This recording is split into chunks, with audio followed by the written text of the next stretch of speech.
Previously on the Game On podcast.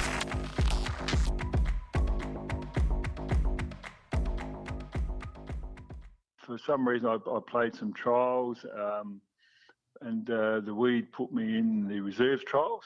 And then I remember one particular, I was playing Woodville at Richmond. He took me out of the reserves trial and put me, set me on the bench for the A-grade trial. And then I started, as I say, so the first 4 games in the reserves, and then I must have been playing all right. And Big Aldo Russian was a ruckman. Oh, yeah. Big Aldo. And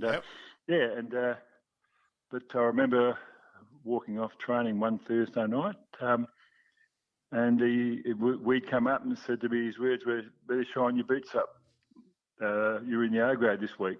So it was a complete shock to me. I had no idea I was even considered or playing well enough to play in the league side, and it just happened to be Ports at Albion. When you were given that information, what were your first thoughts as a young fella? Well, it's very interesting. It sort of didn't really sink in. I thought, well, selection hadn't been made at that particular stage, and but then later on that night, the press turned up. I was staying with a lady, a legend of the club, the late Ginny Luke, at number 6 Mallon Street at Hilton there, right behind the Hilton Hotel on South Road. And, fair memory there, Dexter. Well played. Yeah. Ginny was actually, and her husband Donnie were actually putting us to people. But right. Though I didn't know that at the time when I moved down. So, but the press turned up, took a photograph of myself and Donnie together, and was in the advertiser. Oh, that's right. Also, next morning I went, I had arranged to meet Lindsay Head in Goodger Street. There's another photograph, and then I realised, well, hang on a sec, I've got to play A-grade tomorrow. So driving down there on the day, you obviously get very, very nervous, and you look around, particularly at the Port Adelaide boys. A lot of them were my heroes growing up. Yep. Like Jack Cahill and all those, those sorts of players were playing, and I thought, all of a sudden, 2 or 3 years ago, I was worshipping the ground they walked on, and I'm in opposition to them. So, it was all happened very quickly, and it was quite surreal, really. Bit of a baptism of fire there at Albion. It was. It's quite interesting because we were fairly competitive for most of the game. Sportscast SA presents Game On. Game On. South Australians' destination for everything sports. Local, national, and international sports. AFL football, soccer, basketball, golf, baseball, tennis, cricket, and any other sports played in this wide world. And we're going to have a blast doing it. So sit back, relax, and let's do this thing. Welcome to Game On.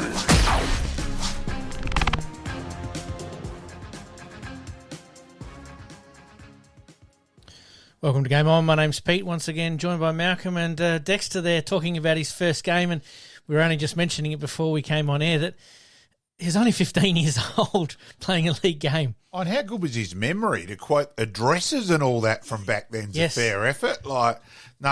Dexter was great, and it was an eye-opener, because it's going back a bit further, a bit older than what we are in terms of that time. And yes, I remember Dexter and that, obviously, but not when he debuted, I admit that. Yep.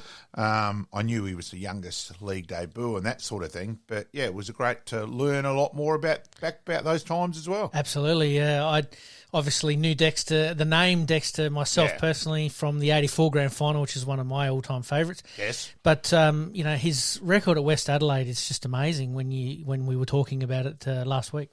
Yeah, and look, I think he probably the first to admit that with his athleticism and that he maybe could have done a little bit more, but, geez, he was nice and unlucky to go over twice and not get cleared to VFL sites. And so, as always, what ifs. Yep, sliding door moments. Yep. Absolutely. We thank Dexter for his time. Definitely. Around the grounds.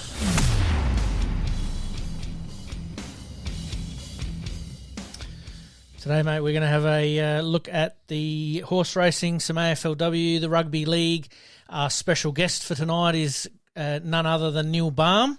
But we'll get started with the AFL. Week 1 of the finals is complete, but before we go on to that, tribunal decisions during the week that we've got to talk about right off the top. Oh, we had to start with that. Look, for mine, and look, I think and both of us have made our feelings, and I'm very strong on concussion. Like you can't say on the show that we don't treat concussion as a very serious thing. We've had three experts on at various times and that side of things. And look, let's sling tackle and a bump have physicality in them. You are trying to intimidate, hurt the opposition. Hey, even when I was playing, that was the goal was you make that tackle stick and make it earn it. That's exactly right. So on that, and we know football's got to change. Otherwise, there will be no football with litigation. Yep. And we know all of that. And I'm really fearful what's to come. But it was an attempted smother. The biomechanist was the one who got him off last night. He blew the AFL guy away. Honestly, he won by 50 goals. Yep. Read it. I followed the transcript really closely last night because I very much had made the point that I felt he had to get off for the good of football. Yep. And he buried the AFL. Now, you have got 0.056 of a second to decide, and people are trying to say he did it deliberately. No, he jumped. And I was really glad that Kane Cornes... Now, Kane can go overboard, but we know it's to get clicks on. But this time he was dead serious. Yep. And he was getting really frustrated with Caro where she wouldn't listen and that. And so was Matty Lloyd. And I'm really glad that Kane pointed out that Brayshaw yet again left himself wide open. And he doesn't turn to protect him. There's no basic instinct like you learn as a real kid when you first start playing footy at the age 7, 8 about turning. Yep. With Brayshaw, he left himself wide open again. And I just think it was unlucky. Do I feel sorry for Brayshaw? Of course I do. Absolutely. Of course we do. But it was a footy accident. And move on. May I have to agree with you on every point there. I know initially when I first saw it, it did look a little bit nasty at the time as to how it eventuated. But when you look back at it being a true football collision, really did make the point in the end. And like you said, the biomechanics expert did come along and explain that. Now, he blew the guy. He blew Andrew Woods out of the water. If only some Adelaide supporters would like that for Andrew McLeod a few years back there, that may have made a little bit of a difference. But you're right. It's interesting that you have noted there that Brayshaw didn't protect himself yet. Maynard did protect himself after he knew that he was going to make contact with Brayshaw. He had no alternative. He turned and braced. He did exactly what you should do. Out of that, look, I think Martin for Carlton is probably slightly lucky that it went down from 2 to 1. Yep. But on the gradings, reading it, both myself and another person who does the tribunals and that, both of us were, it's borderline. Yep. I wasn't surprised it went down to 1. Yep.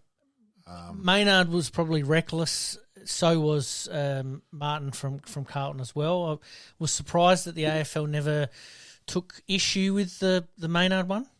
I think Maynard, in the end, that common sense occurred. I, as a football person, extremely worried about Laura Kane. For mine, came in and is trying too hard. She's come into the job and is trying to put an imprint. Relax. Just let it happen. Let it evolve. And yep. I'm sorry. I did speak to a female administrator who I respect greatly, who made the point she doesn't interfere with things she doesn't understand, is not an expert at, delegates that side of it, observes, involved fully in areas where she's her expertise. Okay. Laura Kane's a lawyer, for goodness sake. Wow. Today, to try to say, we'll make changes so there will change for next. Just relax. The old term, pull your head in. Yep. Fair call. We can't change all of these things at once because there has been, as we've noted this year, there's been a lot more grey than there has been black or white. Pardon the pun for Collingwood supporters or Port Adelaide supporters out there. But, it's very interesting that you've got to let the game evolve to understand what these issues are, and the Scott that was involved with the AFL for the last couple of years. Yeah, Brad Scott, sorry. I knew it was one of the two brothers. He wasn't trying to make too much of an evolution in his, a short space of time. So let's just see how that one plays out. But let's get onto the field, mate. A couple of cracking finals last week in Collingwood and Melbourne. Oh, look, Melbourne should have won in terms of their inside 50s, all that side of things. But the Collingwood defence was fantastic. Look, picking Noble in front of picking Markov in front of Noble was a surprise, but it panned out. They performed as a back six and were brilliant. I just think Melbourne at times too, their ball movement was too slow. Put it in the air. Why not kick it to a space? Mm-hmm. You've got Pickett, you've got Fritsch. Try that. Yep. And I totally agree that they telegraphed a little bit too much at times. Yeah, and just move it quick. Play a bit of chaos ball. Is that a case of Melbourne missing a few forwards that has sort of created that little bit of predictability rather than unpredictability? Petty and Melsham getting injured has been absolutely vital. Harrison Petty, and it's funny because at Nord we considered him more of a forward than a backman. Yep. Then he's gone over and played mainly down back, goes forward, kicks six. Another game had another impact where he went late, kicked a couple, and looked like, hey, he could be the one. And we were all hoping that as Nord people. Yep. And then gets injured. So, they look just a bit down and out in terms of their injuries up forward. But if you get that much to the ball and you're inside, even just get it to ground, boot it in quick, get it to ground, etc. I did note that Matty Lloyd was talking about on one of the footy shows during the week that Gawn's kicking a little bit too much at the moment, should be handing off to a Petrarca. I know it's a split-second thing, and I know Max is trying to get that ball going forward, but Collingwood were just picking him off left, right and centre, weren't they? Yeah, I think in that they didn't give it and run and carry that 5 to 10 meters, to get it over a line. I thought they were just too obvious. Yep. It made it very easy to set up against. They're going to have to change it pretty quickly because they've got another match this week, and we'll talk about that one in a minute. Carlton and Sydney. This was a bit of a... Closer than expected. Yes. Sort of went back and forth quite a bit, didn't it? Oh, look, and McCartan, I thought was ridiculously lucky to play. I thought that was farcical that he got off the McAdam one. Mm-hmm. But lucky to play, beat Curnow, and then Mackay's missed 2 goals from a combination of 7 metres. It's a fair effort. That it's missing less than from you and I are away. Just about it was crazy. It was crazy. Under 10s miss from that close, and so that they were probably a little bit lucky. Blake Acres was fantastic for Carlton. Yep. Walsh has had an average year with injury and that, but he may have hit the finals running. So, and we've talked about this previously, that you've only got to have a month of pretty good football, and Carlton have been on that sort of train for the last month and a half, and they showed it against Sydney. But again, bad goal kicking cost games. I mean, Sydney kicking 9 goals, 14 really did cost them. Yeah, and look, every game, Melbourne's goal kicking, Port's goal kicking, particularly in the first half, like the typical Port supporters, it's Hinkley's fault. Well, Port missed 6 set shots from under 30 metres out in the first half. Yep. Now, it was just crazy. Absolutely. We'll talk about that one in a minute. We'll move on. The Giants, I've been a big supporter of them this year. I've been impressed with what they've been able to do, and they really did grind out a very, very good win against St Kilda. Well, I thought of all the 4 games, their ball movement was classier than anyone else. But you're watching, not sure whether it was St Kilda not being quite as good. Mm-hmm. We all thought all along they're probably finishing high, and look, St Kilda can be predictable at times too. And not an easy build-up for the Saints players. We don't really want to go any further than that with it, but not an easy build-up at Hobart State, the call to hurry up and meet up because something's happened. Yep. And so it wasn't a good building. No, absolutely.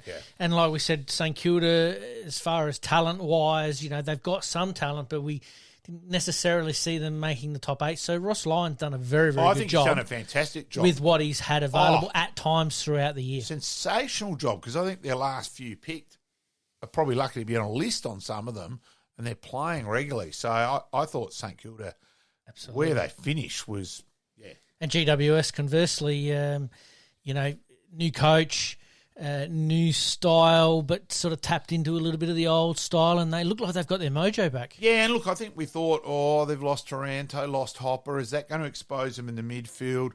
Well, they've kept swapping them over with draft choice. So Green's come forward a bit more. We knew Green was good, but he's probably just had that bit more time as the key inside. The main guy, yep. Kelly still hurts on the outside. Yeah, Kelly's all class. Mm-hmm. Whitfield's come back. Like, he had an average, he looked like he was going to be probably the best running wingman, half-back, receiver, run, class, carry in the comp. Probably fell away with injuries and, off-field problems as well. He turned up at someone's house to avoid a test, as we know. Yes. Let's probably leave that one away a bit more as well. Has come back. O'Halloran in the midfield as well. So, look, they were good and they're a chance, but I reckon Port match up all right. Port have won their past 2 games against them both times by over 8 goals. They've won pretty easy. So finals are a different thing, and the pressure is a little bit on Port Adelaide this weekend playing at home as well. But they miss a few early. Good absolutely, luck. yeah. Kingsley doing a fantastic job there with the Giants, and isn't it funny how sometimes you can lose a couple of very, very good players, and yet everybody steps up and opportunities and away they go, and they've proved it this year. Well, Hogan's, been a bit of an enigma after that first bit at Melbourne. Then Freo hasn't really, but he's put probably his best block together of 6 to 8 weeks of consistently really good and he's looked very, very good. And Port probably haven't got a great matchup for him, especially, Mackenzie, we're going to wait and see how the pain injections work for him.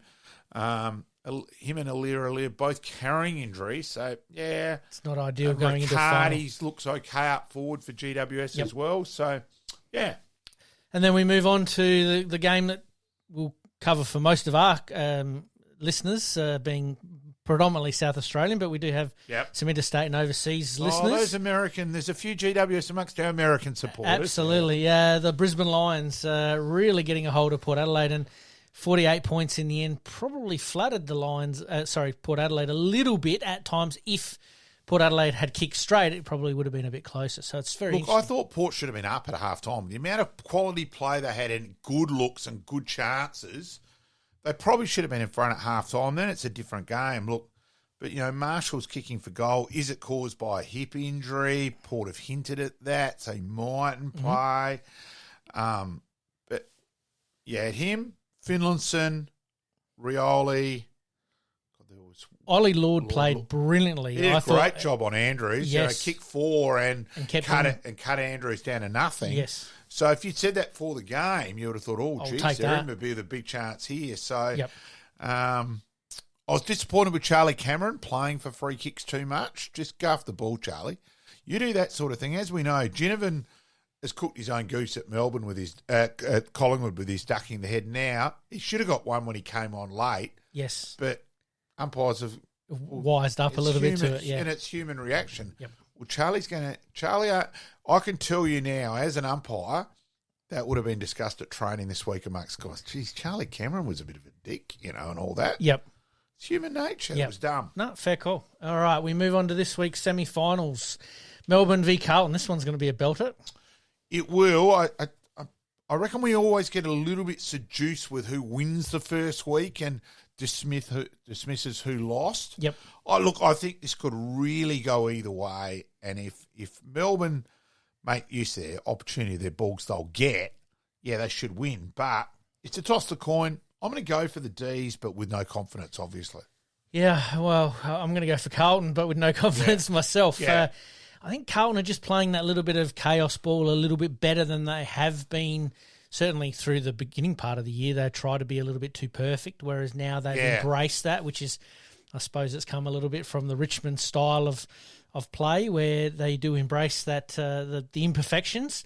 But you're right, I can't split these two at the moment on the basis that if Charlie gets his nose in front and really gets off to a flyer, they're away. Yeah, and I think if he roams around the ground, that actually won't hurt Carlton because it means May won't go with him and that. So I actually don't think that hurts.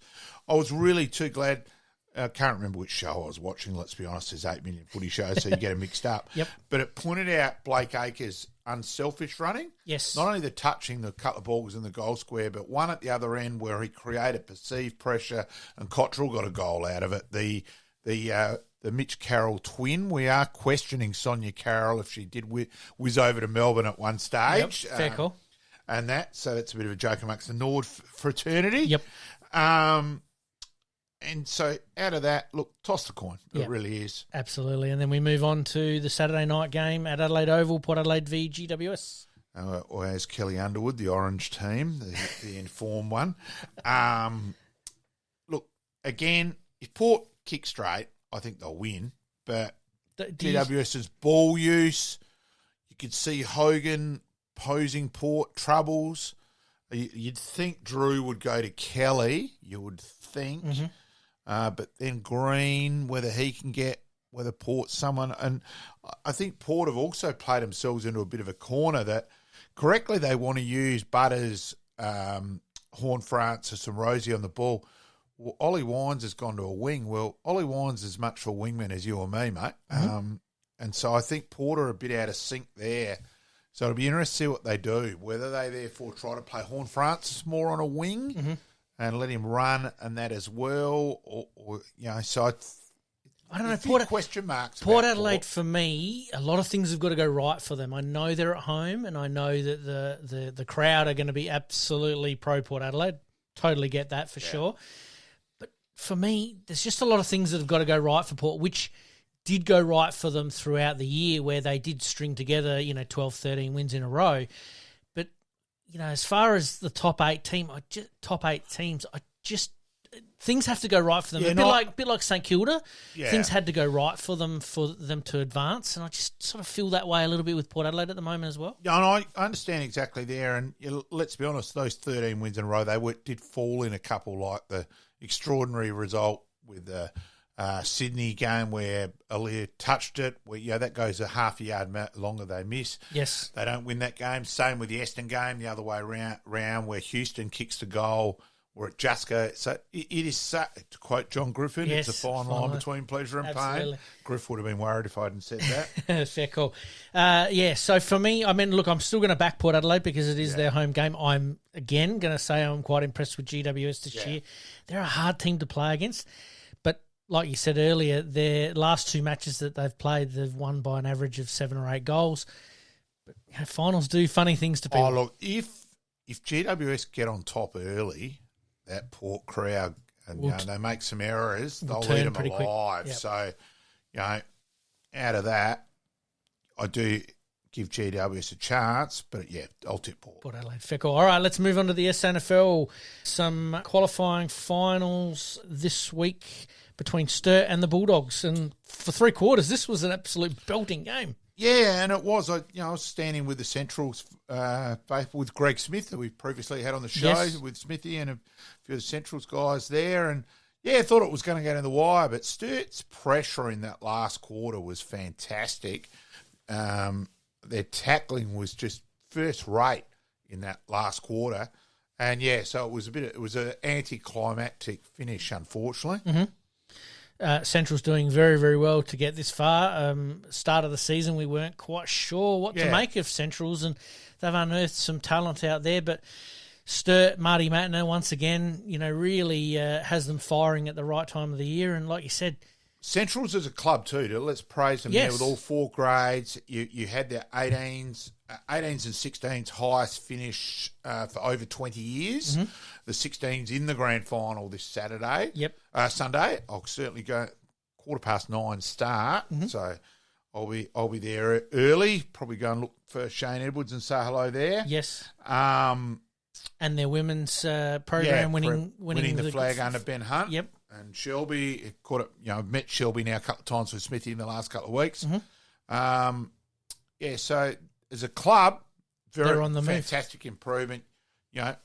Harry Grant wins. I know we've got that on later. We do, yes. Yep. So they've had a great year overall. Crows wise, I'm just really disappointed that I've been trying to find out and haven't managed to whether Matt Crouch made himself unavailable, and the Crows made him unavailable. Now, Matt Crouch has played, I think it's 16. It's around there, SANFL games during the year. Mm-hmm. Now, I would have thought, yes, I get him not playing the first week when he hasn't signed a contract, may have got traded, so he doesn't want to risk injury. Yeah, we get that. 100%. But once he signed for Adelaide by that next week, I would have gone, hey, boys, I'm in, let's win the flag. Flags do not grow on trees. Yep. I admit, Nathan Van Berlo, 2017, I caught up with VB because I watched that game, the prelim final between Sturt and the Crows, and it's still to this day the most bizarre game of football I've ever watched. And I rang Mark Evans the next day because Mark had gone from Nord to Sturt. Yep. Said to Evo, what's it like on the ground? He said, well, it was crazy. I didn't understand it either. The Crows just didn't seem to care. Yep. And got up with VB. I said, it was a lack of respect for you in your last game, but more importantly, it was a lack of respect to the competition. And he said, Malcolm, I'd love to argue with you, but I can't. Mm-hmm. Now, I'm sorry, that's how I feel about Matt Crouch as well. Yep. If the Crows want to be respected, and Porter know better with Lysett the week before, where he went off, and I ran into a Port supporter who said, that's it, I'll never go again after we've done that. So respect the competition. Mm-hmm. You know, I get it that your AFL team's first, but I thought it was crazy because for mine, Lysett needed the run, and I still thought that showed out last Sunday. He was competitive, but he still needed a gallop, and he ran out of puff. Yep. And so they wasted a chance to get some more mileage into him. And Matt Crouch, the Crows have finished. Let's win a flag, boys. Mm-hmm. Well, I can assure you Mickey Godden is talking and thinking that way. And well, deep down, I reckon he'd be shattered that I haven't got my best side out there. Yep. And the Crows were competitive, especially in the first half against Glenelg. Well, if you've got that 30 times where Matt Crouch has got the ball and the ball's going your way, well, guess what? The opposition aren't scoring. Absolutely. We were going to talk about that one. Glenelg getting on top of Adelaide in that match there with a seesawing clash early on. And I want to have a crack at Corey Bowen. Corey Bowen, as an umpire, made an error of law the week before. I could not believe he got appointed to a game on the weekend. Now, the Crows were 14 points up in the second quarter, and he misread a play in terms he was so insistent at getting the Crows guy on the mark correctly that he's a lack of awareness. It was a lack of tunnel vision. The Crows guy had actually gone to the correct spot, Cook. He should have looked and called play on when the Crows guy belted off. He actually gave the man on the mark, the infringing player, the benefit, where it shouldn't have been. And it should have been a goal, and that would have put the Crows 20 points up.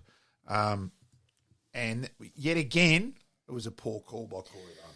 Fair call. Fair call. It's something that we've talked about previously in positionings and some re-education that needs to happen. We'll see how we go with that. But we move on to the prelim final, Sturt v Adelaide. This one here promises to be a belter. It should be a good game. Look, I fancy Sturt. I fancy Sturt last time when they played. Especially when watching tonight, just before we came on air, it sounds like Strawn won't play.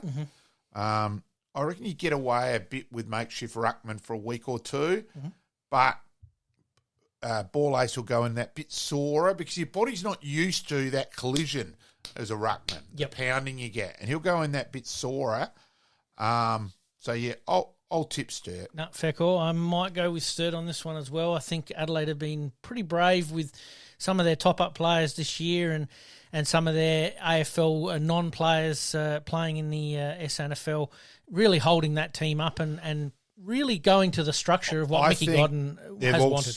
They've also been a lesson. There's some players there that can play. That will be. Matthews has gone to Sturt. It was a top-up player, kicked a couple of vital goals for Sturt in the first one. But O'Loughlin, Templeton, all look like they should be playing league football. So I think it's a bit of a lesson for every club out there. Absolutely. All right, let's move on to the tennis. US Open concluded on the weekend. We have one new champion and one familiar name. We'll start off with the women's. Coco Gauff comes from a set down against Sabalenka. 6-2 in the first set she was down and then came home strong with a 6-3, 6-2 victory. No, well done, Coco Pops. Absolutely. Fantastic for her. Yep. Been on the tour now for a couple of years as a very young player. Expected probably a little bit too much of her early on, but I think now she's coming into her own. Might now be about to burst on and be the consistent player that I think we all thought she was going to be. Yeah, absolutely. And then we move on to the men's singles. Novak Djokovic, again, absolutely doing a number on Daniil Medvedev. Look, he's not my cup of tea, Djokovic. I make that clear. I don't agree with what he's done. But what an athlete. And all that. But what as a tennis athlete. player, massive respect, athlete. Yeah, he's now certainly got claims to be the best tennis player ever. So. Well, it's going to be an interesting argument because a lot of people are still in the Nadal and Federer. Yeah, I know. But I think that's more of a personality thing. So totally get it. Understandable. Yep. All right, mate, we're going to take a very, very quick break. When we come back, we've got the horse racing, AFLW, the NRL rugby finals, and we're going to talk to Neil Baum. You're listening to the Game On Podcast. We'll be right back after this short break. Horse racing, mate. Nature Strip announces, or the owners of Nature Strip in the horse racing announced his retirement with an almost unbeatable sprint journey. He's won 3 TJ Smith Stakes in 2021, 21, 22. The 2021 Everest went to Royal Ascot. Has retired as 22 of his 44 starts, with 9 minor placings, with a earnings prize money of $20.7 million. Geez, wouldn't you like to have a share? I was thinking exactly that term. Yes. Look, yeah, absolute champion and bastards who own him. Yeah. Absolutely. We're obviously coming up on the Spring Carnival, so we thought we'd chuck in a little bit of horse racing there for anyone who might be interested. You never know. All right, we move on to AFLW. Round 2 was complete. Adelaide getting over Richmond and Daniel Ponta kicking one of the goals of the century so far. It had to get a mention, well and truly. It was a little bit shade similar to the late Jeff Ferring's goal for St Kilda, which we've seen on the sensational 70s. Yes. Of course, Jeff 1982 Nord Premiership Ruckman. Mm-hmm. That was a booming kick too, wasn't it? But we just got on and just kept going, and it just carried that first thing and then bounced. Got the perfect bounce. It was a fair bounce. It was Jeff Thompson, at his best over the bar and then through. Yeah, it was.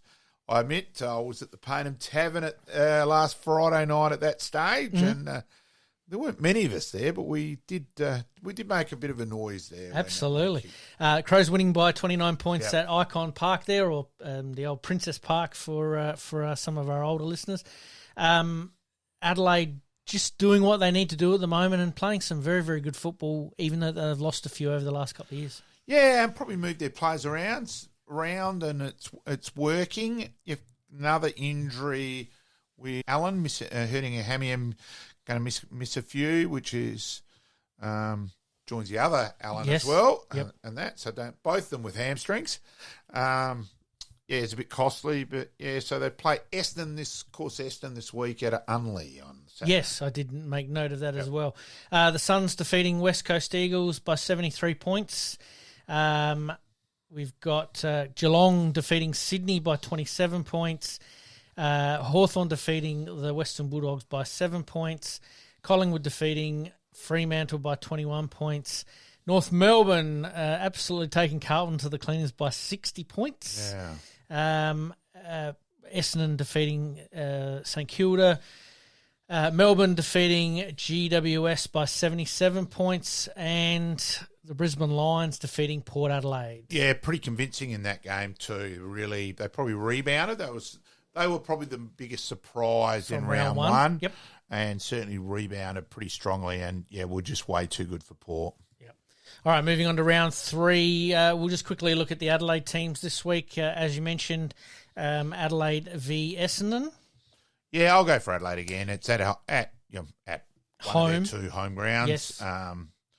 And that, so yeah, I'll go for Adelaide. And Port Adelaide heading over to Melbourne there to play St Kilda down at Moorabbin. There's probably a chance in that game. St Kilda haven't been overly convincing either, and lost Shearlaw and a couple of players from last year. So I'll give Port a fair chance in that game. You probably still got to tip St Kilda, but I think that's toss the coin. Absolutely. I reckon the two games of the round so far for me would be Adelaide v Essendon, 3rd v 5th, and North Melbourne v the Cats, 1st v 4th. So yeah, got some ladder shaping games. So it'll be Yep. interesting to report back on that next week. All right, let's move on quickly to the NRL finals.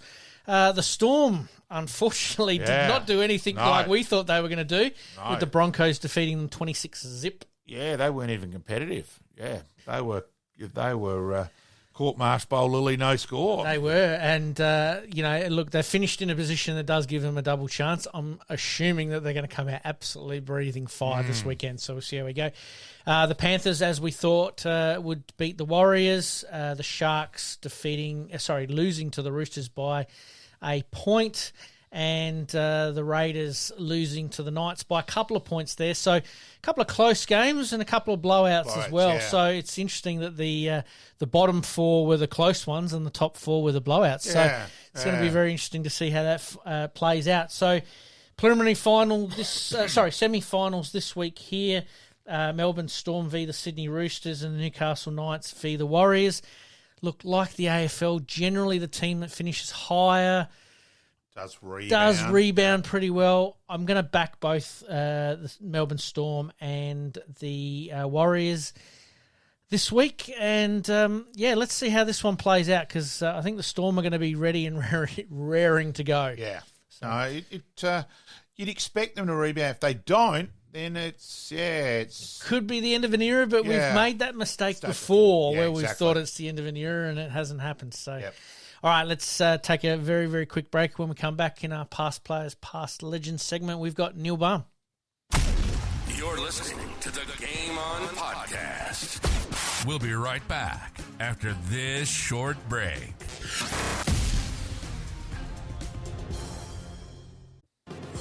Past players, past legends, past legends.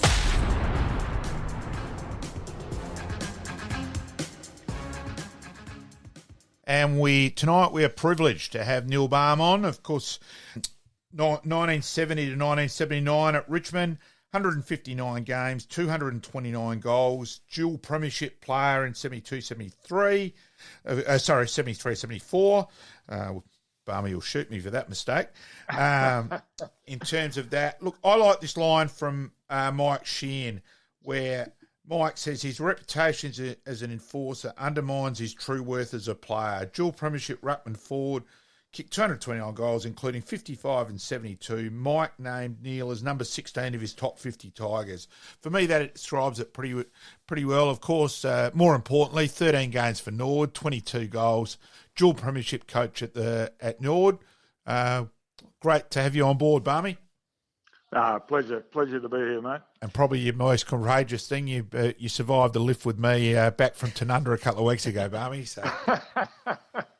Exactly. I'm not even going to go there on that one there, but mate, obviously doing a little bit of research. I'm a mad Nord man myself, but you obviously want to be prepared for some of these interviews. And born in Perth, mate. Tell us your time in Perth in your early days there for some of your junior football.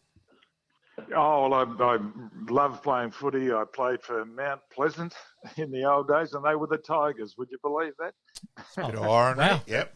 And then went to Wembley, and they were black and white. So I've been everywhere. But and then I played for Subiaco. I was lucky enough as a 16-year-old to play a couple of games or 4 games for Subi as a 16-year-old when Hayden Bunton was coach there, and my first ever game of senior footy was against Polly Bloody Farmer. So how do you reckon I went? My mails, you've always been played yourself down a bit on that one, Barmy, and I find that fascinating too. So you've played 4 games there as a kid, including doing quite well against Polly.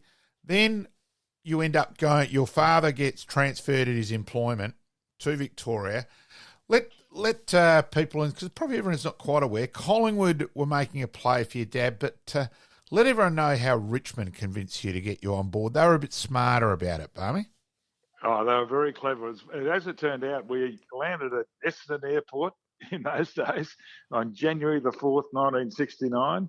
And Richmond was there. Jack Dyer was there to meet us, along with Alan Schwab and Graham Richmond, and I think Ronnie Carson was there too. We're neither here nor there, but they just came. There was no plan for that to happen, and so both Ian and I were the players, and we were very excited by the fact that they were there to meet us. Collingwood had worked pretty hard on the old man to convince him that Collingwood was a good place to go to, but I think they probably forgot about us a little bit. But Richmond were very clever, because Alan Schwab said to both Ian and I after a few days in, he said, if our boys are going to the Gold Coast next week for a pre-season trip, if you sign, you can come. And we said, where do we sign? Yeah, I reckon that would have taken you all of about 0.01 of a second. You probably made the hullabaloo this week about Maynard's reaction time pale into significance, how you would have signed that form, Barmy.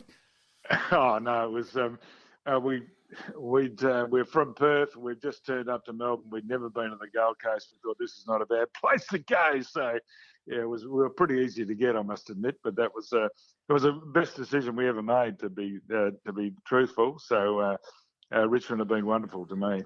Now, on that, Pete, end of season trip, let's just say a few of the Richmond older players might have thought we might be able to blow this young tyrant away on the drinking stakes, and let's just say that Barmy may have well and truly held his own in that regard, and a couple of them might have pulled up, were quite surprised by how well the youngster did. So yes. Yeah, well, I wasn't allowed to drink in those days. No, of course not, Barmy. No.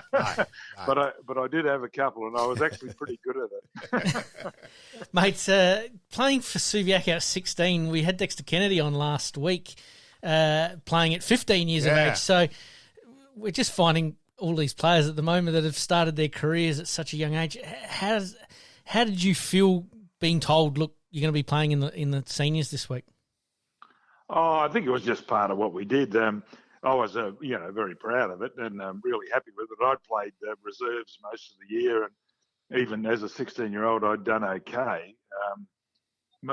As it turned out, the coach who was at Wembley Athletic Club, who coached the under-16s and under-18s, he went to coach one of the junior teams at Subi, and he encouraged me to come. But as soon as Hayden Button saw me, he said, I'll pull this bloke into the senior program. So I was very lucky, really, because I was still pretty skinny and pretty light, but I was a decent size. I could play okay. So it wasn't probably all that unusual that they were trying to promote me for later on. And if the old man hadn't been transferred to Melbourne, I'd still be playing for Subi probably. But so who knows? But it was it was good fun. We really loved it. Yeah. And then obviously moving to, as you said, moving over to Melbourne and playing at Richmond.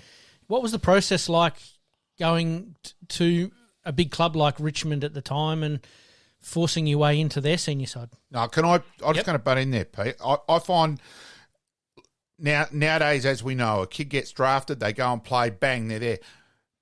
It's quite extraordinary for Barmy. He's played senior football in Perth, ends up going to Richmond and plays under 19s.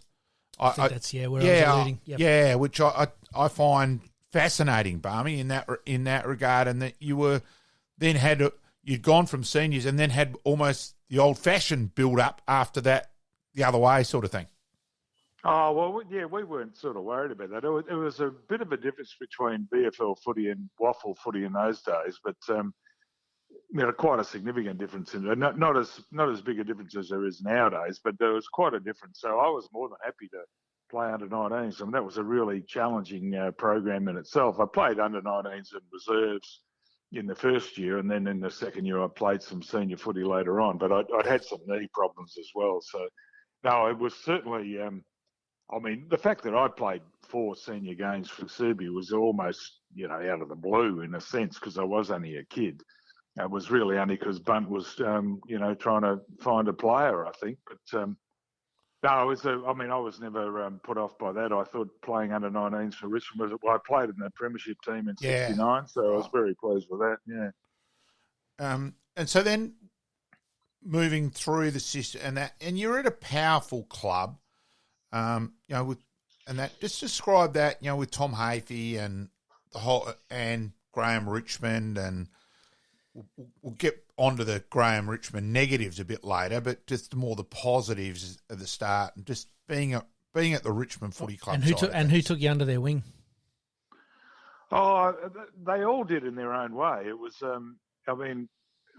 Slug Jordan was my coach in the 19s, and he was fantastic. We finished up bloody good friends later on as well. He's a character.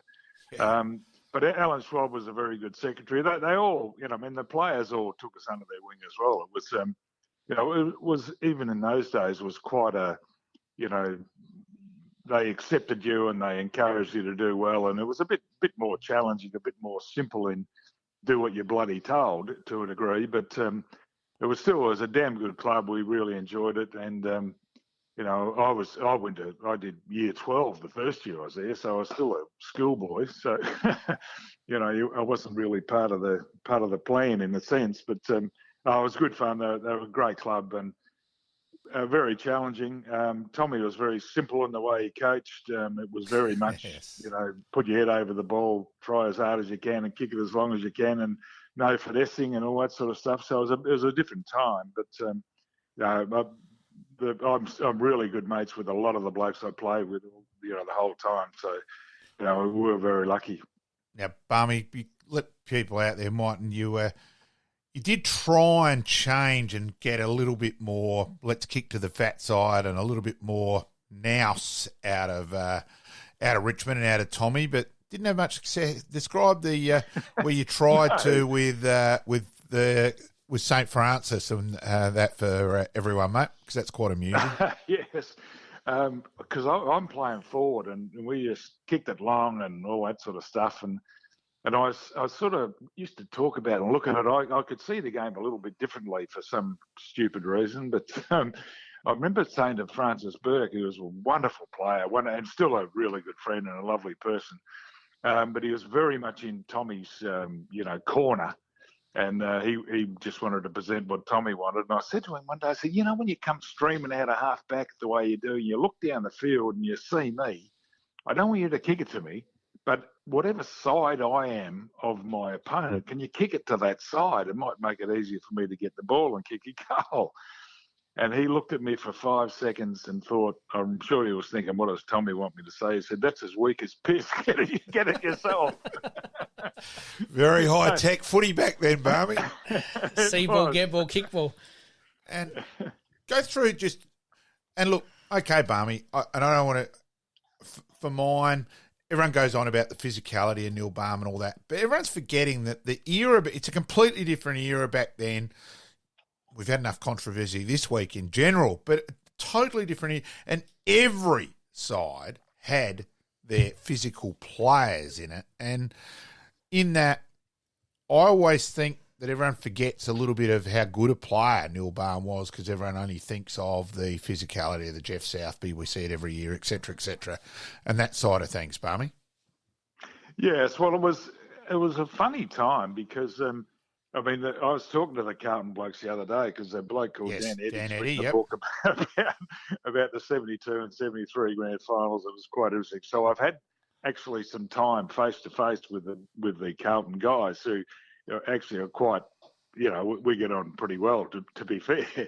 But when you look back at it, it was I felt that I had to impose myself on the opposition.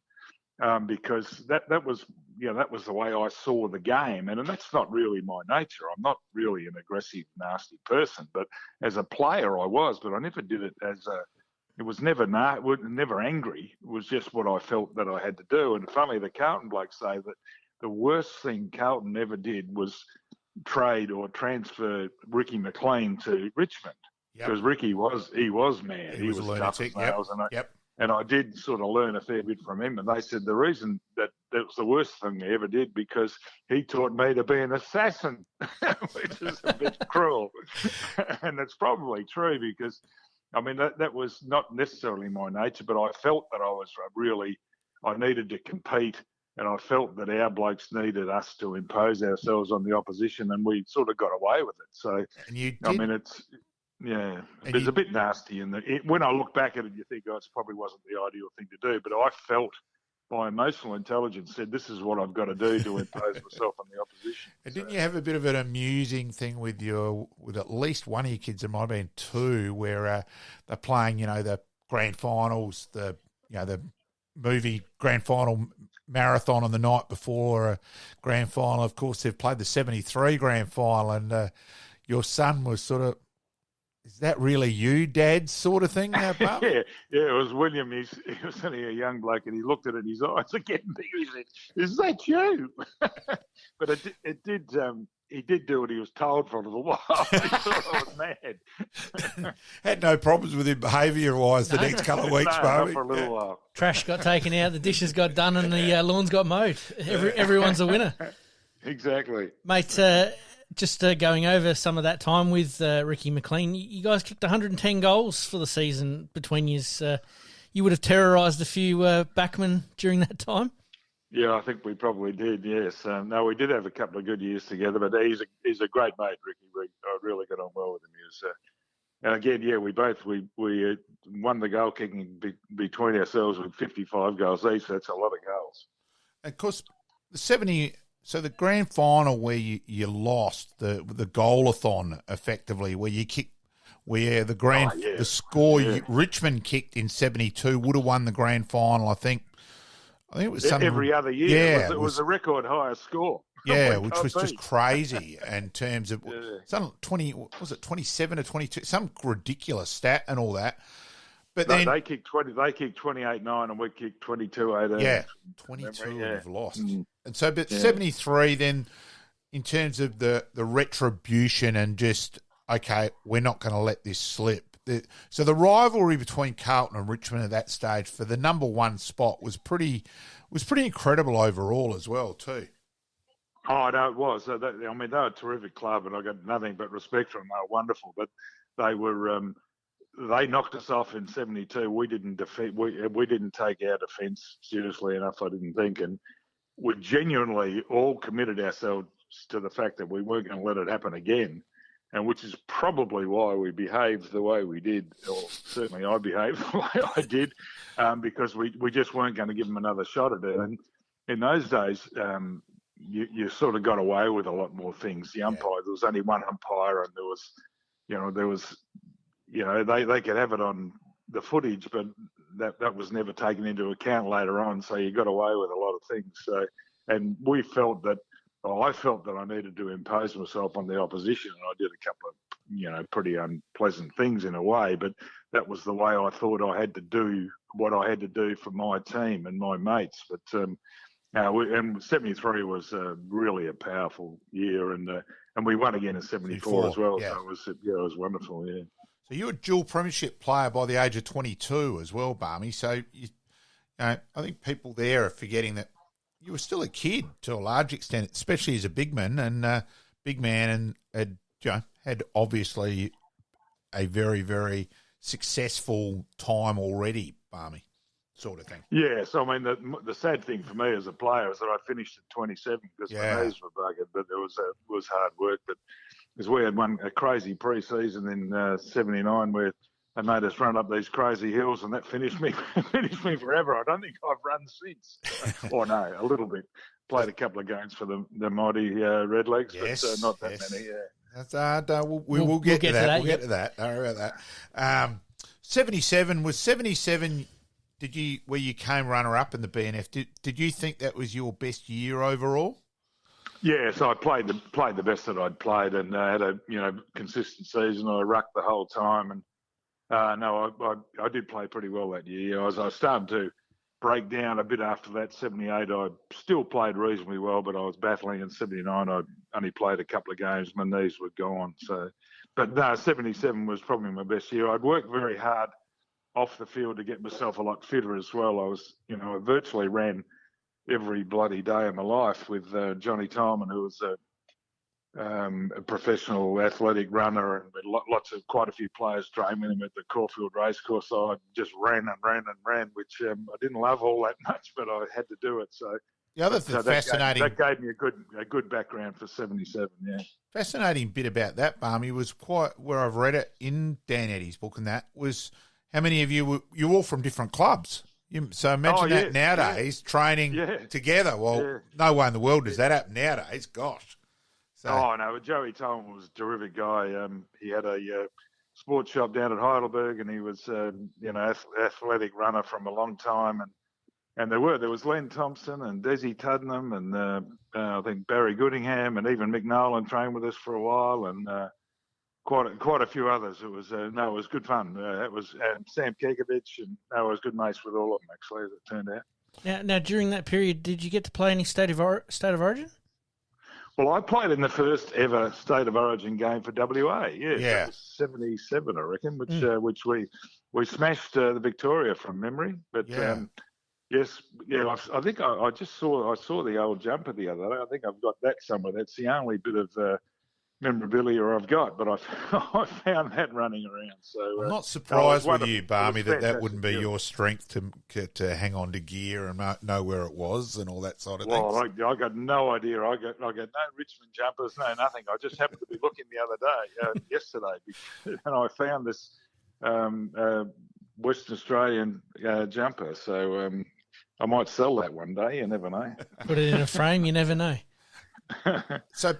A couple of other points with the Richmond side of things. On the negative side of it, like Richmond, where it was almost bloodletting, and like as we talking about Brian Wood getting a phone call from another club and him going, well, how in the hell have you got my number? Well, Graham Richmond gave it to me, and things like that with losing Rains and Cloak, and Richmond they really managed to end that era a lot earlier than it should have due to their own stupidity almost. Incompetence.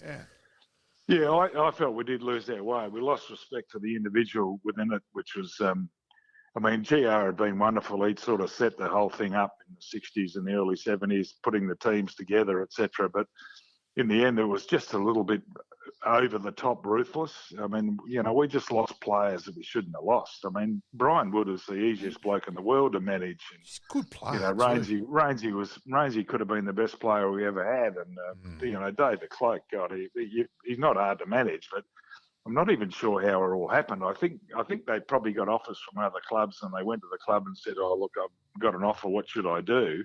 And I think we treated it as that was just being disloyal. Go to Buggery, you go to the other club. We'd already sold Brian Roberts and Jacko and Teaser to South Melbourne for Johnny Patura and all that sort of stuff. And we're saying, well, where's the mateship here? We belong to each other. We shouldn't be doing this sort of thing. And it certainly, I think they certainly went mad, and then. For a long, long time, Richmond struggled to overcome it, because when in footy, it's very much about people looking after each other and caring for each other. And if the organisation doesn't, automatically the players won't. Because if you don't give someone something, they won't give it back. And I reckon that's what we lost. It took a long time to recover it. But fortunately, they finally did in 17, and we've won a couple of flags since then, and it's all pretty good. We're in a really good place culturally now, but we had a long time when we were struggling. Is that a case of a lot of the Victorian clubs still thinking old ways rather than embracing the new and the change? No, I think all clubs have really embraced the change, and they're very much about looking after people and caring about them and caring about their culture and doing the right things. There's very little of the just do what you're bloody told nowadays. It's they've genuinely come along. Or they've all come a long way. I got no doubt whatsoever. Particularly, I talked to most of them, and certainly I went to Collingwood and we battled a little bit with it, but it wasn't too bad. And Geelong was very much thinking that way. And certainly Richmond was as well, and even more so now. So I think nearly all the clubs are very much about how to look after people. And you still have to make the hard decisions. There are times when you have to sell players, and there are times you have to make decisions on that, and you need to do that. But mostly it's about encouragement and help and support, rather than just, do what you're bloody told, or if you don't do what you're told, you're out of here sort of thing. Yeah. No, they've genuinely come a long way. Now, Barmy, on some influences on you, I've always found Barry Richardson's role with you in your career fascinating, and just give us some other big influences there. And obviously Barry Richardson was part of how you ended up at Nord as well. Yeah, well, Bones has always been a great mate. We've always thought the same way about footy. There's another way. There's more to it than Tommy thought, and a few of other things. So he's been a big influence, and he's still a very good friend. But I was very lucky that as a reasonably young bloke, I was appointed by Nord to coach them, and it was a huge risk from their point of view because they all thought I was mad. Well, no, all the people thought, this sort of play is crazy. But as it turns out, I wasn't actually, and it was the best thing I've ever done going to Nord, because I was also kind of intellectually, I sort of knew what footy was about, but I was also still prepared to learn. Yeah. And there's no doubt that South Australia had a different view on footy, and particularly the Wally Millers and even the Johnny Wynns and that sort of stuff had a different view on how it was played. And I was, rather than just coming in as coach and saying, go to Buggery and do what you're told, I wanted to learn what they had to teach me. And Wally's been an enormous influence over, my footy thinking, and Winnie as well, and even, Glenn Rosser and Bruce Winter to a degree, and Staz. Lots of, and Staz particularly, yeah. So it was lots of them really helped me enormously. I mean, because I always remember there's a beautiful line that Tommy Hayfield used to come over and play in the Australian Championships in 73, 4 or whatever. And Tommy was interviewed one day and they said, well, what do you think about Adelaide, Tommy? And he said, oh, beautiful place, Adelaide. He said, but there are a lot of South Australians here. Which meant that we all thought that South Australians did think differently, and they did, but a lot of it was very positive in the footy because it really went to the next step. I mean, the Jack Oatey thinking and all that sort of stuff was a step above what people in Melbourne were doing in a way. And I was lucky enough to sort of recognise that and get to learn from it through the Wallies and the Winnies and Stazzers and that of the world. So I was very lucky because it gave me a different view of footy. Oh, look, I still had the Richmond take on it. I still had the competitive take. I still had all that. But there's a different way of doing it. Do you give a handball? Do you, where do you go? What position do you take? And all that sort of stuff. There was a lot to learn out of what they did in SA. Oh, look, and I thought it was fascinating too, where it was a night in the Red Leafs Club, with your appointment, and it's what in the hell have Nord done? They've appointed, Neil Baum. That was in 1980, wasn't it? 1980, yep. They appointed that thug. Well, I probably, because I was lucky enough that Wally had organised Alan Killigrew to coach us at Nord High. So Wally had turned up, was there every Saturday, and I was already doing things at Nord then, raffle-wise and helping out, so I knew Wally anyway. But I thought, well, hang on, Wally's appointed this Neil Baum guy. He can't be that crazy and all that. And honestly, that night, there was trepidation in the room, but Barmy, you won over people pretty quick, your personal side, and it was pretty early on that everyone thought, this guy's okay.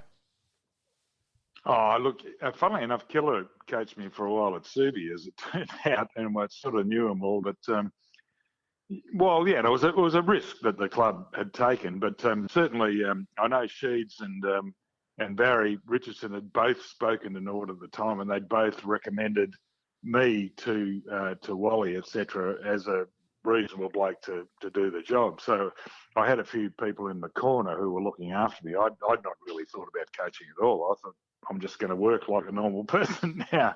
But I was really loved the fact that I was able to coach Norwood. And I came here and we started our own business, the business that I'd worked for in Melbourne as well. And it was, I don't know how we did it.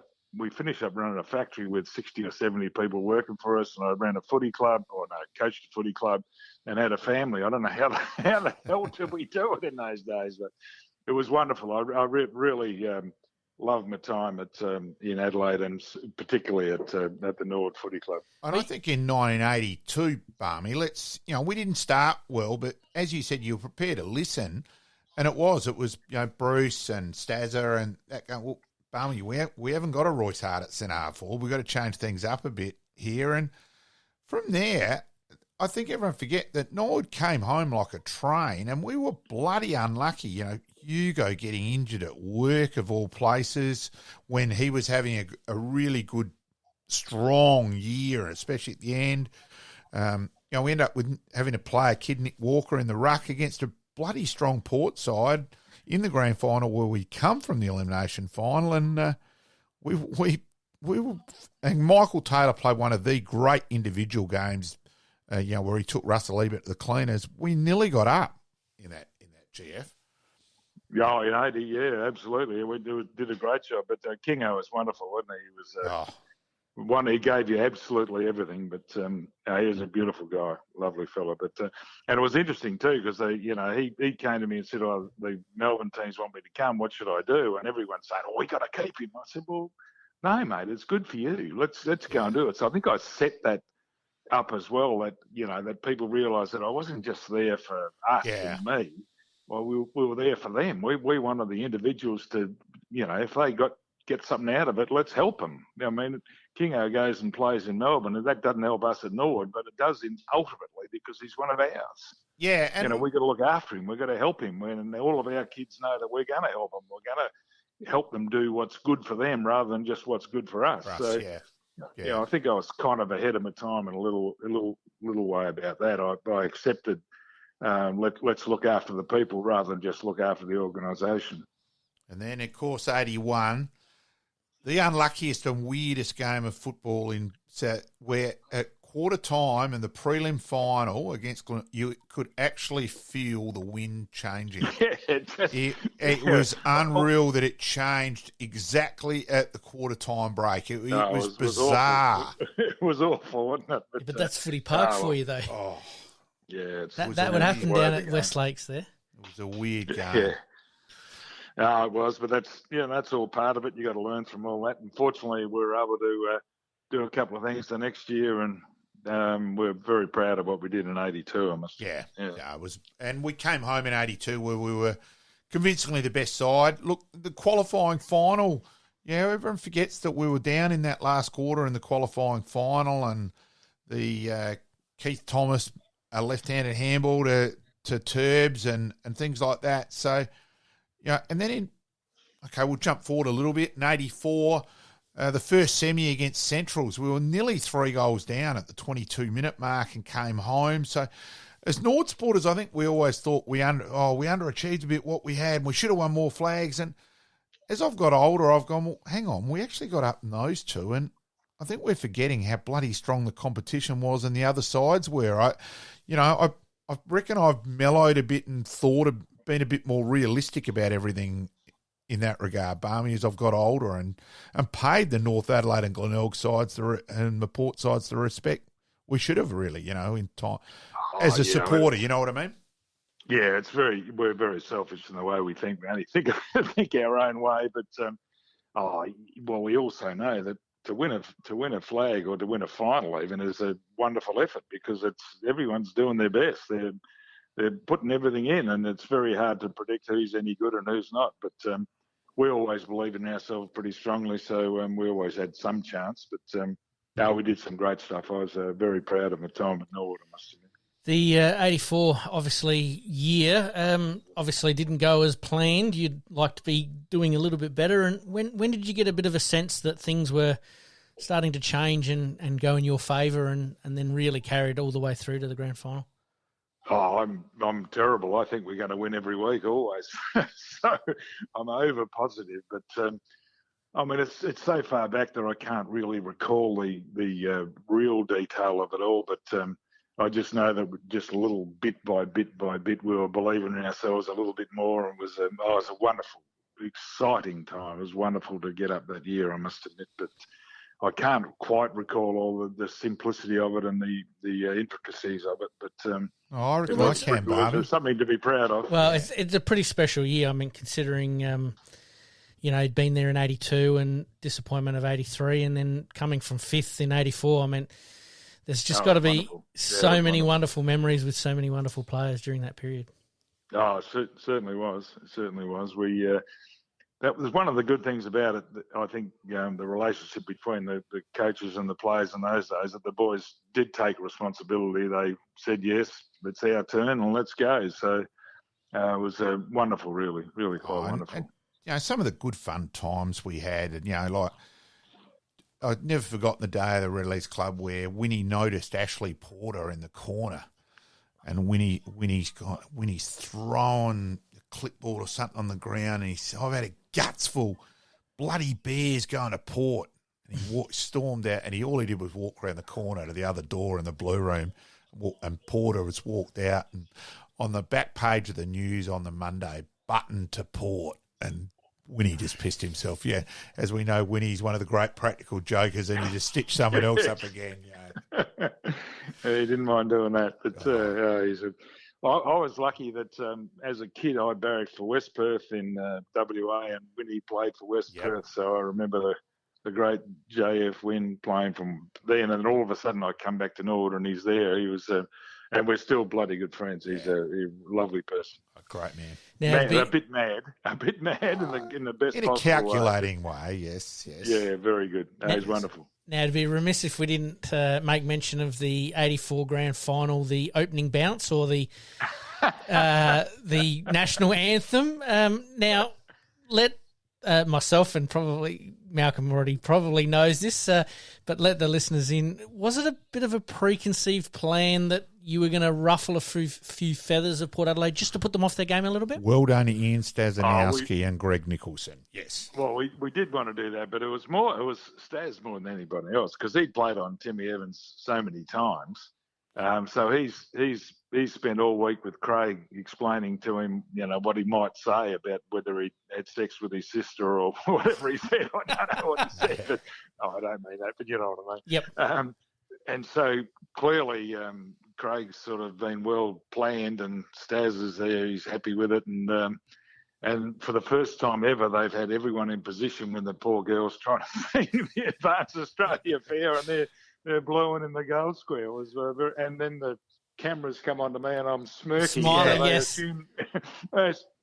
They're assuming that I actually set it all up. Well, I actually didn't, but I would have if I had known. I think the other bit too, that where we were a supporter, we're going, well, he is Barmy's brother. What will Craig do here? So there was trepidation there, thinking and all that. But honestly, Craig just did it very well, and readily admitted where he said, "Well, hang on, I'm standing as a superstar. I had to do something for my own." And he just sucked him in beautifully. Doesn't get any bigger than that, does it? And Tim got reported for striking him. Yeah. It turned out. So that was, we felt even better. And the first 10 minutes of that game were just unbelievable football from both sides. But I think the whole game was. Well, the whole game was, but the first 10 minutes just had that intensity that just typified a Norwood Port rivalry. Was it a little bit like that between Richmond and Carlton and Richmond and Collingwood, or? Oh yeah, no, there is. I mean, there's always that. It's wonderful, really. Certainly Richmond and Carlton, we were very much. We used to beat Collingwood most of the time, so we felt happy with that. But Carlton were much more challenging than that. All sides are hard to beat, but you love playing against some, and I think the Norwood Port stuff will always be a wonderful part of South Australian footy. Were you aware of that rivalry before you took on Norwood as a coach? Oh, no, really. I didn't know much about SA footy at all, no, but it didn't take long to find out. Yeah, absolutely. I've always loved the way where Barmy, you've stuck up for South Australian footy, Barmy used to be on a spot with Kevin Bartlett on a Friday morning, and I rang up once and said, Barmy, how would you compare the late Jim Teal, the late great Jim Teal, and Craig Kelly as players? And Barmy's replied, well, Malcolm, you're probably better qualified than me. You've seen more. I've said, well, I consider Jim Teal the better player. And Barmy's gone, yeah, well, so do I. And within about 10 minutes, the switchboard's full with, how could you say that? And, he's a Collingwood premiership centre half back, and Barmy's gone, I know it'll shock a lot of you Victorians out there, but there were a hell of a lot of good footballers in South Australia who could have played VFL footy and didn't, and that. And I still say that Nord side in general back then, and several of the other South Australian sides at that stage, would have been more than competitive in the VFL. We probably just lacked a couple of tall guys and maybe a little bit of depth on the list. But overall, we would have been more than competitive. Oh, no doubt. Oh, and people like McIntosh and Ace and Teal and Warhurst even, et cetera, et cetera, et cetera. We had some, Kingo obviously went across and played, but, Ned was one of ours too. Kelly was one of ours too, Tony obviously. Francis, remember, I convinced him not to go to Port Adelaide and come to us. It was wonderful. That's right. Yes, yeah. Because his dad played for Port. Oh, no, our SA footy was always very strong. There's no doubt. And again, I was living it, so I loved it, I must admit, yeah. And then, 11 years at Nord, finals in every year, Barmy. You then went and was the inaugural coach of the Woodville and West Torrens club combined. And, Darcy Evans makes the point that you were the perfect person for that role because it did need a really good communicator to get those two clubs together. And, you bit there where Bruce went with you, and then, of course, Bruce coached the premiership side there in 93. Yep. Your enjoyment there in terms of Woodville West Torrens as well, Barmy. I spoke with Barmy for a very, very good length of time. We're actually going to split that interview into two because we've gone a little bit over time tonight. What can you say? Absolute legend of the game. And, as we mentioned early on, again, another young player starting his league career at 16 years of age and still involved with footy now today and making an impact. Oh, look, and it's a great privilege, to get Barmy on it. And look, I spent a fair bit of time with Barmy, and he's great. He just treats you as an equal and that. And look, one of the statesmen of the game, legend, awesome bloke. It's a privilege to have called Neil Barmer, mate. I can ring him anytime. I generally probably speak to Barmy. If it's not every week, it's every couple of weeks, and then he'll ring me to check on someone over here. And, he's just a quality person. Absolutely. And for me, first time that I've spoken to Barmy, so it was an absolute pleasure and a highlight for me. Happy days.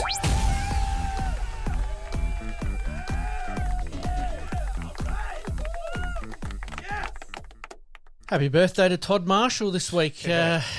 Very poignant with him potentially playing in a finals game this weekend. Drafted as a forward in 2016 with the 16th selection of the national draft from the Murray Under-18 and Western Sydney University. Yeah, look, and he's someone massive respect too. Let's remember he's still only young. He's lost both his parents with illness and that. Look, he's a bloody good player who's going through some kicking yips at the moment, which is weird because technically he's actually a very good kicker of the footy. So it's strange. Maybe his hip, I understand he's got a fitness test. Mm-hmm. Probably sounds like it might be Saturday morning to decide whether he'll play. Yep. I think he's going to be named, so we'll just wait and see on that one.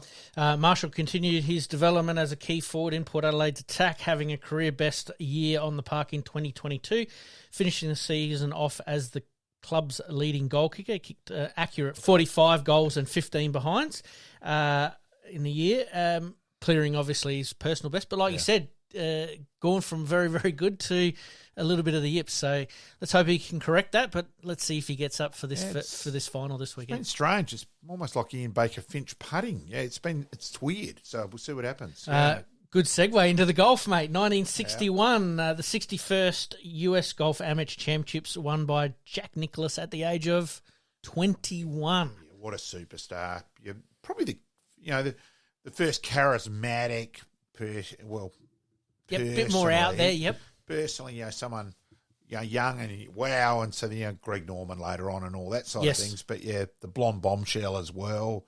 Yeah, superstar. Generational talent, that's for sure. All right, we move into boxing. In 1978, Muhammad Ali beats Leon Spinks in 15 rounds of a heavyweight boxing title look, I'm not a big boxing man, but I will say 15 rounds with Muhammad Ali is a fair effort. I'd be driving the other way, might be my one chance in that way, and don't worry, the foot would be on the accelerator. But to be at the G in 98 when Muhammad Ali came out on the ground and the atmosphere and the noise is something you'll never forget. Yeah, it was unreal to be in a crowd of 100,000 effectively, standing ovation, and yeah, it was awesome to be there for Absolutely, and as we know, Muhammad Ali, one of the all-time legends. Yep. We move on. Tennis. 2022 tennis great Roger Federer announces his retirement from professional tennis at the age of 41 with 20 Grand Slam wins and 103 ATP titles. The other thing too, I think there's not anyone who doesn't like Roger Federer. Like Djokovic probably isn't as warm, and Nadal was a little bit like that, where he wasn't liked initially, but then really grew into it. But where Federer, I think he had his moments as a youngster where he did have a few tantrums and that, but he grew on everyone, and again, the Mount Rushmore, he's one of the greats. Loved as a tennis player, And so pure. That's, the stroke, his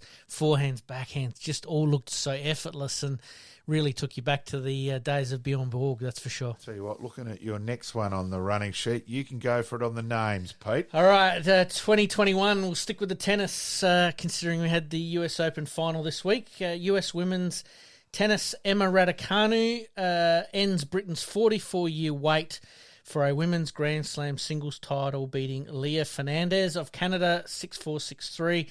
The first qualifier to win a major title in the Open era. That's a pretty huge achievement. Yeah, it is, isn't it? Yeah, that is it. So you think qualifying is probably generally about 5 rounds? About 4 or 5 rounds. And then, so it's effectively 13 or 14 wins on the stretch. It's, pretty incredible effort. Pretty fair effort, that's for sure. So, and ending, obviously, Britain's drought in Grand Slam finals as well. So, very, very good job to Emma Raducanu. All right, let's move on to the Extra Time Big Finish. Extra Time Big Finish.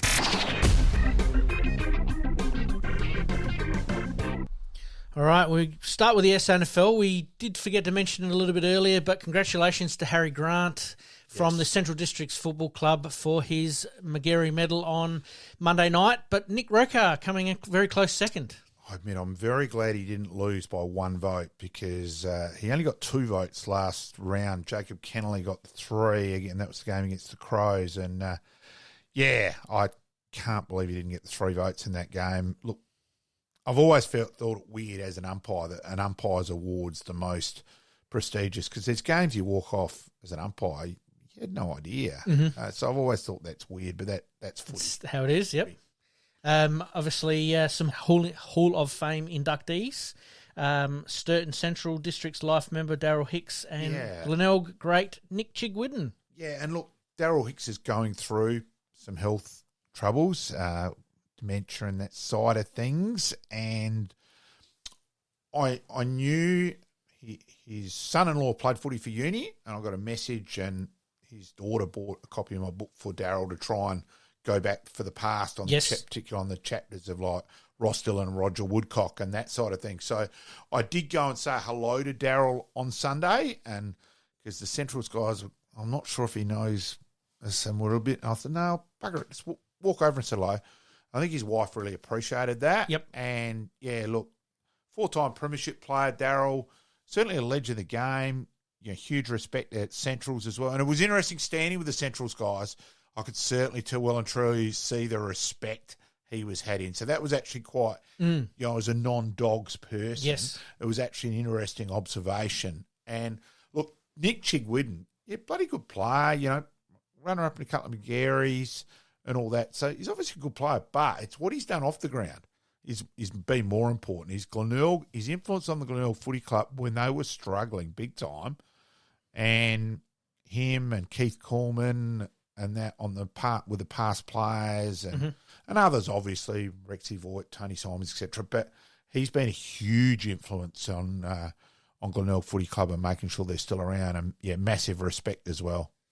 Bulldogs trailblazer Sonny Morey and the inaugural South Adelaide chairman Charles Kingston are the latest names to be inducted of the Crow Eaters' illustrious honour roll. I admit, I'm amazed. I couldn't believe it that Sonny and Daryl Hicks weren't already in. That was actually quite. Yep. Oh wow, yeah, that was a bit of a surprise. But Sonny Morey, first Central's player to 200 games, again massively respected in the footy world. And Mark Schwertz, Swish. Sonny's got a bit of a special spot in Swish's. With Swish and Rabs Douglas and a few of the Centrals, and Coles and a few of the Centrals boys. So, rap for Sonny and, more than overdue. Absolutely. All right, we move on. Cricket. Marnus finally showing a little bit of form. Yeah, Charles Kingston there is interesting too, is his political side as well, and then the first South bit. So it's quite incredible that it's going back right to the start. Yes. To come through now. So it's an interesting one how his name got recommended. I think it's great, but clubs may need to nominate these things. I'm not quite sure how that works. I'll chase that up actually. Absolutely. All right, we move on to cricket. Marnus finally showing a little bit of form. Yeah, isn't it funny? Yet again, he comes back in as the concussion substitute. Just how effectively he started his Test run, gets 80, then 100 in the next game. Yeah, so it's incredible how his career works in that way. It's almost like he gets that little bit of a break, sort of releases the shackles a little bit, comes back in and starts playing some very, very good cricket. Australia's one-day international starting to gain a little bit of momentum, leading the series 2-1. But another batting collapse this morning really hurt the Aussies, and this seems to be their Achilles heel, where they are losing wickets in the middle order. A little bit, but they were chasing 300 plenty, so you need sort of everything to go well at that stage. And look, they did get away. They were 1 for 100 odd. And look, Dave, if you bat properly from here, you still should get up. So it was a bizarre run out with David Warner where his boot came off. Yep. Yeah, so that was strange. Yeah, look, but again, just another. I'd like to see Alex Carey get some runs. Yes. That's probably Kez needs a bit at the moment, but it's another one. Just hurry up, get to the one-day World Cup, will you? Yep. Yeah, fair call. Yeah. No worries. AFL, Razor Ray to miss the finals due to a back injury because of the bounce. I knew you'd like this one. Yeah, look, I admit, as an umpire, I wasn't good at it and all that, but I've always thought it's ridiculous that why have we got a skill in the game that has nothing to do with the game that you've got to have to perfect to umpire it? Have you ever left a game of footy and gone, shit, how good were the bouncing today? Yeah. It's ridiculous. Just throw the bloody thing up. Absolutely. We'll stick with the AFL. Some trade requests. Yeah. We haven't heard too much from the Crows yet. I'm assuming that's because of their SNFL side still being in the finals. Yeah. There may be something that needs to happen there, but I'm sure they're working behind the scenes. But Port Adelaide, a couple of trade requests. Zerk Thatcher officially asked for a trade from Essendon to Port Adelaide. And Jordan Sweet is asked to go to Port as well. From the Bulldogs. Yeah, so they're in demand a bit at the moment. Port's interesting. But on the flip side of that, we find out today that Brody Grundy looks like he's going to nominate Sydney as his preferred destination and not Port Adelaide. Can't work out why he didn't do that this year. I still can't understand why he went to Melbourne where they've already got Gawn, where Grundy is a first ruck, or a first ruck. So that was bizarre. I think the lifestyle sort of suited Grundy a little bit more than coming back to the fishbowl of Adelaide, although Melbourne can be quite a fishbowl, but then again, at the same time, there's a million teams there as well. So, very interesting to see that Grundy has chosen Sydney as probably his preferred destination. Yeah. I'm sure we're going to find out that in the next day or two. All right, we go back to tennis. Simona Halep has been officially rubbed out for 4 years. Through her doping ban, which we did sort of allude to a few weeks ago. We weren't sure how that was at. We do now know that that is going to happen. And a rival's come out and said that, well, my Wimbledon title should be awarded to me. My runners-up should be awarded as a winner. It's hard to argue with, too. It's like Raylene Boyle as well. And, Lance Armstrong. Yeah. Raylene was a guest speaker at Nord one night. And I actually wasn't there. Ended up chatting to her, and It's hard to argue. It is hard to argue. It's going to be interesting to see how that one plays out. All right. As we do each week, a little bit of fun to finish off. Trade, re-sign and retire. I've got Adam Treloar, Jared Lyons and Cam Guthrie. I'll retire Jared Lyons. I'll re-sign Cam Guthrie and Adam Treloar. Why not send him to a fourth club? Why not? He might end up at Brisbane. He was seen up at the Gabba, but he's good mates with Dunkley. So it's always going to happen that they're going to support each other. For me, I can't argue. They're the same three that I came up with as well. So we're on the same page there. Yeah. All right, and we finish off the good, the bad, the ugly from this week, mate. We'll start off with the good. Good in terms was the competitiveness of the final series. Enjoyed that. Probably I think the Hall of Fame inductees as a SA footy nut. Yep. The surprise, a couple of them weren't already in, was great as well. Look, for mine, the ugly bit was the Farskell bit of Maynard. I don't believe he should have even gone to the tribunal. Mm-hmm. Thank goodness common sense happened. But, I will say the bad for the week for mine is, and I'm really worried about... For mine, it was Laura Kane grandstanding and wanting to be noticed and trying too hard. And, I'm worried that she doesn't get it and just is looking way out of her depth. Yep, fair call. My good for the week was the AFL finals starting, but the crowds to sell out both MCG nights was unreal. I mean, you've got some powerhouse teams there, but... Crowds still turned up, even up in Brisbane there. They packed the joint as well.